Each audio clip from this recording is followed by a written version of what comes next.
È notte. Fuori la città sta dormendo. Le strade sono quasi vuote e i lampioni tremano nel silenzio umido dopo il temporale. A nord le montagne scompaiono tra le nuvole vaporose. Ma qui dentro? Qui dentro, come tante altre volte, il tempo sembra essersi fermato. Nel riflesso bluastro del mio vecchio monitor CRT, ogni cosa è sospesa tra la fine degli anni '80 e un domani mai arrivato. C'è un leggero ronzio analogico, l'odore di polvere calda, ozono. Sul monitor scorrono immagini di futuri dimenticati, città al neon viola, auto volanti, grattacieli nella pioggia, vecchie visioni che promettevano un XXI secolo diverso da quello ereditato. Un futuro più misterioso, più malinconico, forse più umano. E a volte mi chiedo, vi è mai capitato di provare nostalgia per qualcosa che non avete mai vissuto? Non del passato, qualcos'altro. Un errore nel sistema operativo della nostra memoria. Come se la mente ricordasse luoghi che non dovrebbe conoscere. Benvenuti all'Oscillatore Mentale. Stasera ci sintonizziamo su una frequenza particolare, quella dei nostri fantasmi futuri. Il retrofuturismo non è soltanto un'estetica, non sono solo sintetizzatori analogici, insegne al neon o vecchi monitor impolverati. Forse è una forma di lutto, una forma di perdita. Una perdita strana, difficile da nominare, perché normalmente proviamo nostalgia per qualcosa che abbiamo vissuto davvero, un luogo, una persona, un periodo della nostra vita. Ma il retrofuturismo sembra parlare di qualcos'altro.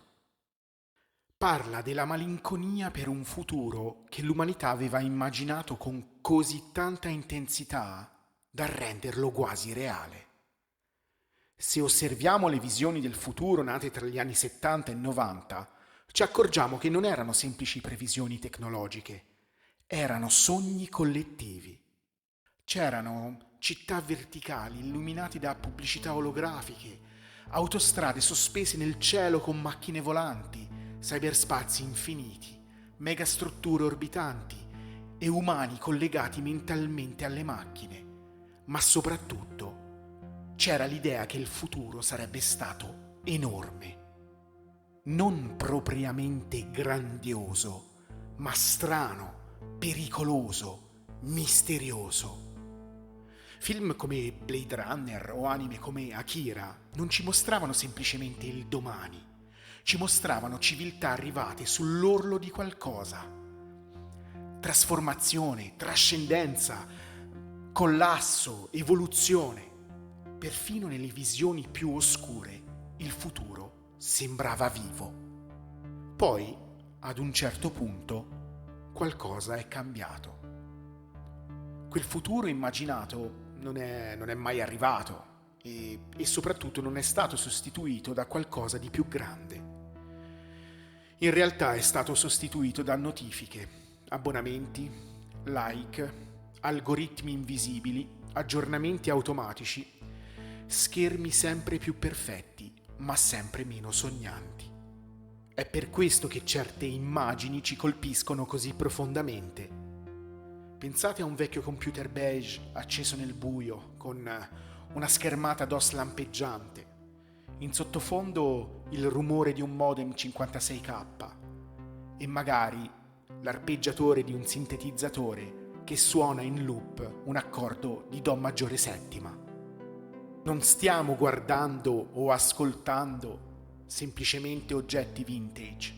Stiamo osservando i resti archeologici di un futuro abortito.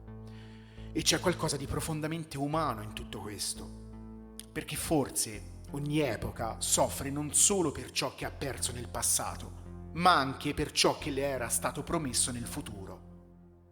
A volte penso che il retrofuturismo assomiglia a una frequenza radio proveniente da una linea temporale parallela, una realtà dove quelle promesse si sono compiute davvero, dove le città del futuro esistono ancora, dove i viaggi spaziali sono routine, dove internet è rimasto qualcosa di misterioso e sconfinato, invece di trasformarsi in un centro commerciale infinito. E forse è questo che sentiamo, non semplice nostalgia, ma il dolore silenzioso di qualcosa che avrebbe potuto esistere. Una tensione armonica musicale che non risolve, una tensione sospesa nell'aria, perché in fondo forse viviamo circondati dalle rovine di futuri che sono diventati vecchi, prima ancora di nascere.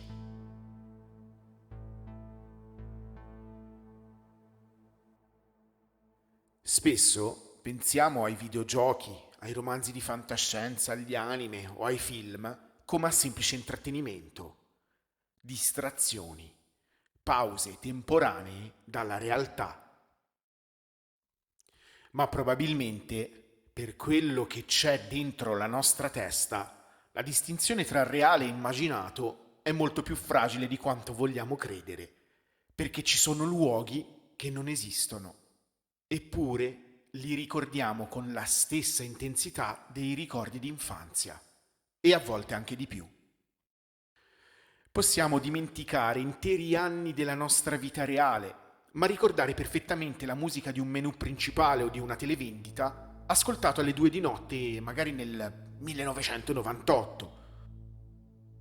Ricordiamo corridoi digitali, cieli artificiali, mappe, save room illuminati da neon freddi, schermate di caricamento, città che non sono mai esistite.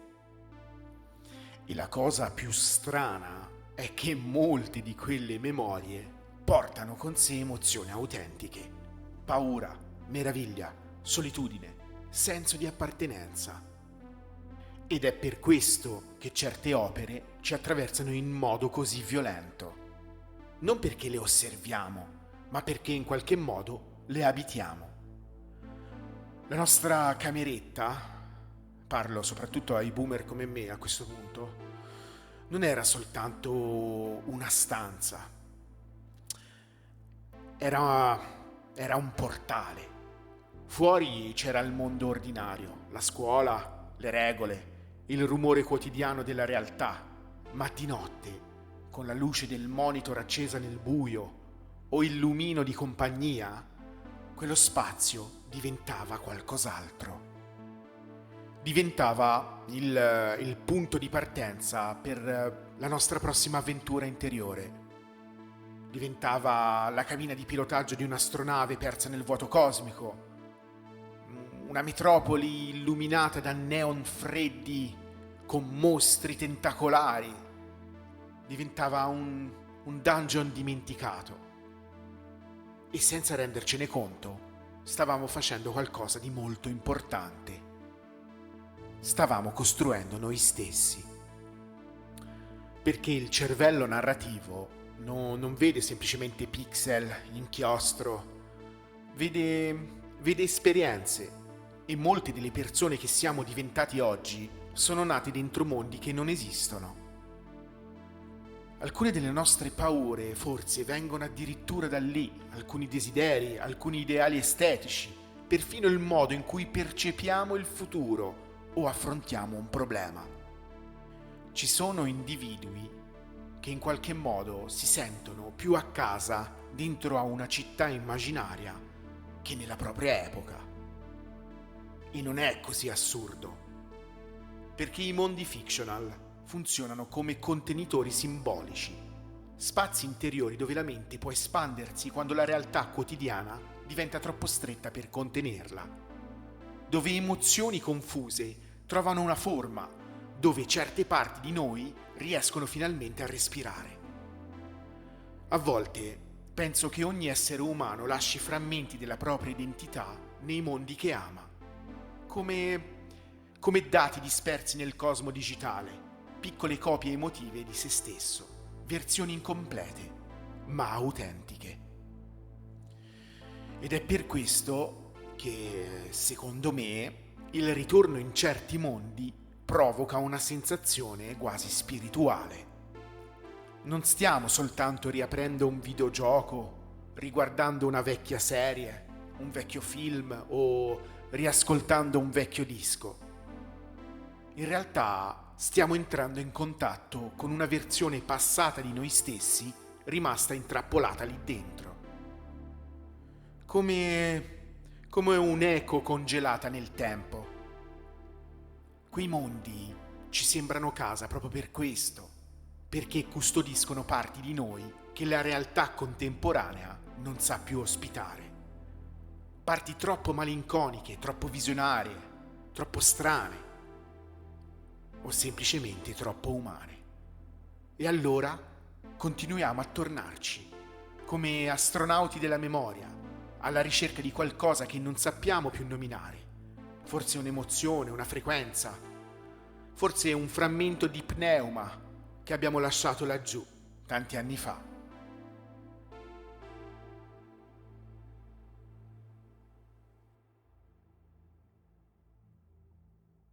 C'è qualcosa di profondamente inquietante e allo stesso tempo magnetico nell'osservare l'erosione digitale. Noi siamo cresciuti pensando che il mondo virtuale fosse eterno, che internet avrebbe sempre conservato tutto, e invece anche il digitale invecchia. Anche il cyberspazio produce rovine. Avete mai provato a entrare in un vecchio forum abbandonato dei primi anni 2000? Ultimo messaggio 2007. Avatar che non si caricano più. Link morti. Immagini scomparse. Discussioni interrotte a metà. Come conversazioni lasciate in sospeso da persone evaporate nel tempo. Oppure siete mai entrati nelle lobby vuote di un vecchio MMO? Server ancora online, ma deserti. Nessun giocatore, nessuna chat. Solo musica ambient che continua a suonare per nessuno. E c'è qualcosa di stranamente doloroso in tutto questo. Perché quei luoghi erano vivi. Erano pieni di presenze, di rituali quotidiani, di persone che probabilmente non si incontreranno mai più. E così le rovine digitali sembrano essere diventate i templi della nostra epoca. Un desktop Windows XP acceso nel buio, vecchi salvataggi di memory card ritrovati per caso, le geometrie impossibili dei video sugli spazi liminali, con centri commerciali deserti illuminati da neon stanchi, scale mobili ferme, piscine senza acqua. Luoghi che hanno perso la loro funzione, ma trattengono ancora l'eco di chi li ha attraversati, come se in qualche modo la presenza umana lasciasse residui emotivi anche nei circuiti. Una gigantesca memoria collettiva, un inconscio digitale disseminato di tracce umane, messaggi, nickname, screenshot, file audio, piccoli frammenti di identità dispersi nello spazio elettronico. E quando quei luoghi decadono, succede qualcosa di molto strano.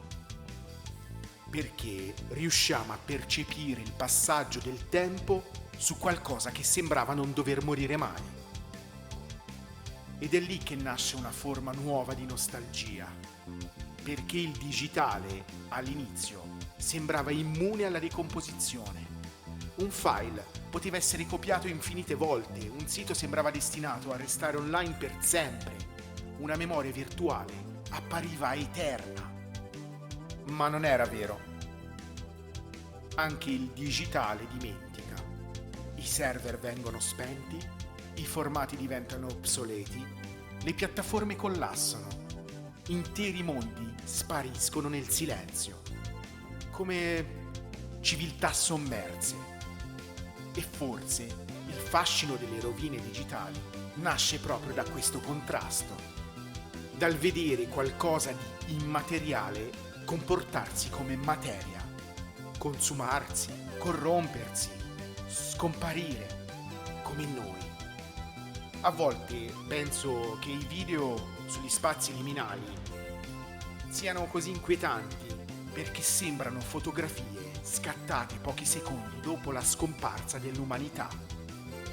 Tutto è ancora lì, Le luci funzionano, la musica continua, le sedie sono al loro posto, ma manca la presenza umana e il cervello percepisce immediatamente quell'assenza, come un'eco spezzata, come il riverbero dopo l'ultima nota di un assolo, quando il suono è già finito, ma continui ancora a sentirne la distorsione nelle orecchie. Forse anche la nostalgia funziona così, non come presenza, ma come riverbero emotivo di qualcosa che non esiste più e che in qualche modo continua a chiamarci dal buio.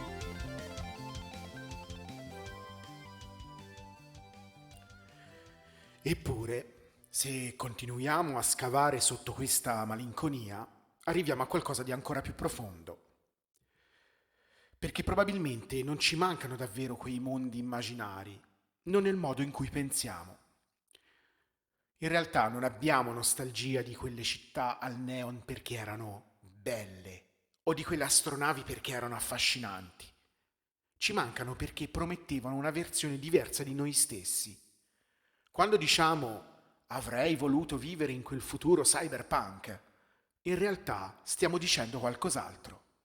Stiamo dicendo avrei voluto essere la persona che sarei diventata in quel mondo.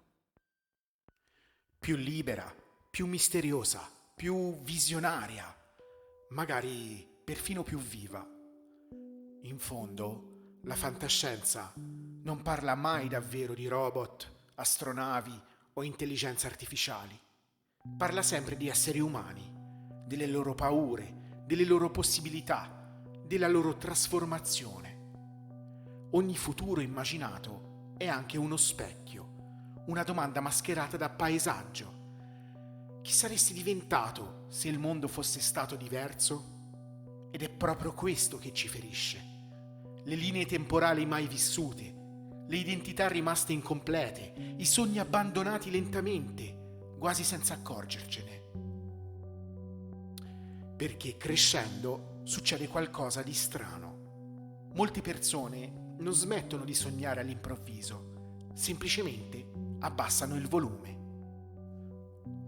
Un giorno smetti di disegnare astronavi, di immaginare città impossibili, di credere che il futuro possa essere qualcosa di misterioso e lentamente inizi a diventare compatibile con il mondo, funzionale, produttivo, adatto. Ma nel processo perde alcune frequenze interiori, quelle più strane, più vulnerabili, più autentiche. E allora certi mondi di fantasia iniziano oppure continuano a chiamarti, perché custodiscono versioni di te che non sono sparite davvero, sono soltanto rimaste lì, congelate, come capsule temporali emotive. Ogni mondo immaginario è quasi un universo parallelo dove una parte di noi continua ancora a vivere. Il bambino che guardava il cielo chiedendosi cosa esistesse oltre le stelle. L'adolescente che passava notti intere davanti a uno schermo CRT sognando futuri impossibili. La parte di noi che voleva trasformare la vita in qualcosa di epico, cosmico. La nostalgia nasce quando quelle versioni dimenticate cercano ancora di contattarci, come segnali radio provenienti da realtà alternative, a volte molto deboli, una musica synth ascoltata per caso, il rumore di una vecchia console che si accende, una schermata pixelata, una frase letta in un romanzo di fantascienza. E improvvisamente, per un istante, sentiamo di nuovo quel segnale, quello che avevamo smesso di emettere per adattarci al rumore bianco quotidiano. Forse è questo il vero significato della nostalgia, non il desiderio di tornare indietro, ma il desiderio di recuperare parti di noi che abbiamo lasciato disperse lungo il tempo. Frammenti di identità, piccole costellazioni interiori, versioni possibili di noi stessi che continuano ancora ad aspettarci da qualche parte, tra la memoria, il sogno e il futuro.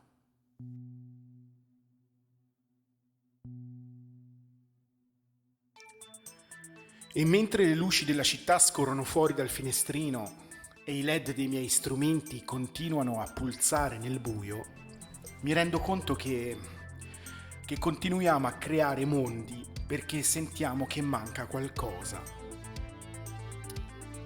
Ma quel qualcosa non è un luogo fisico, è un'emozione. Ed è probabilmente anche il motivo per cui continuo a fare synthwave, a cercare vecchi suoni analogici, sintetizzatori che sembrano arrivare da futuri dimenticati, distorsioni, fruscini, imperfezioni elettroniche. Non è solo estetica. Dentro a quei suoni c'è una sensazione difficile da spiegare, una specie di eco di quel futuro immaginato di cui abbiamo parlato.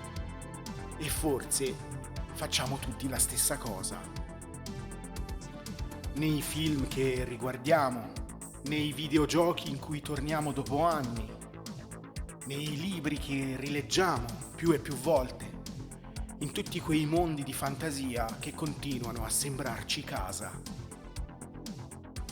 Cerchiamo di risintonizzarci con qualcosa che abbiamo perso o lasciato indietro. Non necessariamente un luogo, non necessariamente gli anni 80 o 90 che mi sono così tanto cari. Quindi magari scrivete, se vi va, nei commenti dove avete lasciato una parte di voi. Io sono Fababo e questo era l'Oscillatore Mentale. Continuate a creare, ad immaginare e soprattutto non smettete mai di giocare. Ci sentiamo alla prossima frequenza.